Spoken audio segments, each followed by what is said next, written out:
Uy! Chong! Kumusta? Kumusta ka na? Ayos lang. Gandang araw. Kumusta? Balita ko, tatakbo ang konsyela. Oh, ayun nga. Nag-file na po ako ng candidacy. Uy, ngayon pa lang ha. Nagpipresenta na ako. Driver at saka assistant mo ha. Sigurado yan, Chong. Oo, bira. Sige, pero salamat. Pero nahiya ako kasi wala akong mapambabayad sa'yo. So, ano ka ba? Meron konting negosyo si Mrs. Tapos meron akong tricycle, pinaupahan ko. Eh, sapat na yun para sa pangangailangan namin. Ang mahalaga, manalo ka. Salamat. Pero alam mo, saksi ko sa kung paano mo pinagbago buhay mo, paano mo ibinangon ang sarili mo. Kaya alam ko na kaya mo ring baguhin ang bayan ng Trinidad.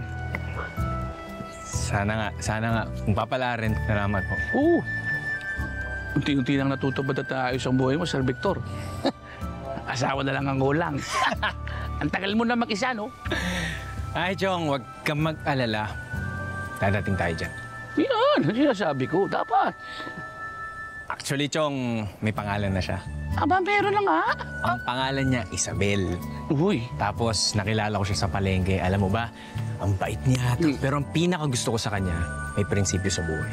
Yun. Teka muna.